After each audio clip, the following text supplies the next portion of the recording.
Good morning, church. Today's Bible reading comes from Habakkuk chapter 1, verse 12 through to the end of chapter 2. So Habakkuk chapter 1, beginning at verse 12. Lord, are you not from everlasting?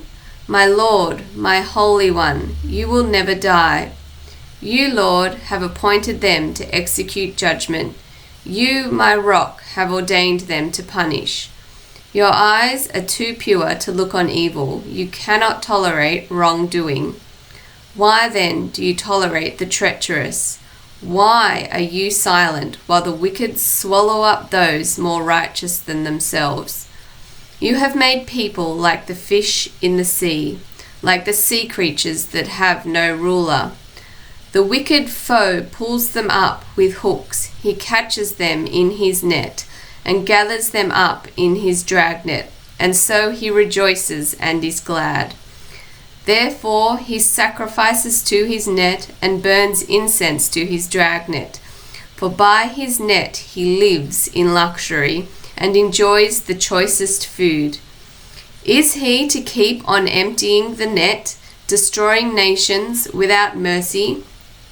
I will stand at my watch and station myself on the ramparts. I will look to see what he will say to me and what answer I am to give to this complaint. Then the Lord replied, Write down the revelation and make it plain on tablets, so that a herald may run with it. For the revelation awaits an appointed time. It speaks of the end and will not prove false. Though it linger, wait for it. It will certainly come and will not delay. See, the enemy is puffed up. His desires are not upright, but the righteous person will live by his faithfulness. Indeed, wine betrays him. He is arrogant and never at rest. Because he is as greedy as the grave, and like death is never satisfied, he gathers to himself all the nations and takes captive all the peoples. Will not all of them taunt him with ridicule and scorn, saying, Woe to him who piles up stolen goods and makes himself wealthy by extortion? How long must this go on? Will not your creditors suddenly rise? Will they not wake up and make you tremble? Then you will become their prey. Because you have plundered many nations, the peoples who are left will plunder you.